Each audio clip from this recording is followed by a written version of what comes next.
భూమి ఈ క్షణంలోనే తిరగడం ఆగిపోతే ఏం జరుగుతుందో తెలుసా? మనమంతా 1670 కిలోమీటర్ల వేగంలో తూర్పు దిశగా ఎగిరిపోతాం. భవనాలు, చెట్లు, కార్లు అన్నీ గాల్లోకి లేచిపోతాయి. సముద్రాలు కూడా స్థానం మార్చుకుంటాయి.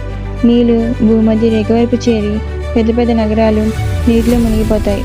పగలు, రాత్రి పూర్తిగా మారిపోతాయి.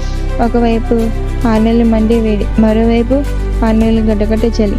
భూమి యొక్క magnetic field బలహీనమైపోతుంది.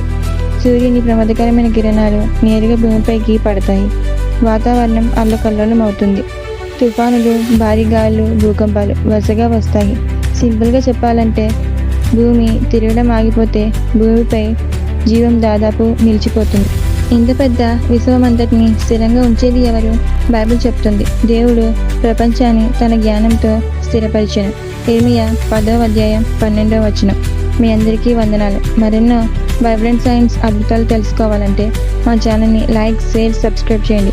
Thank you for watching.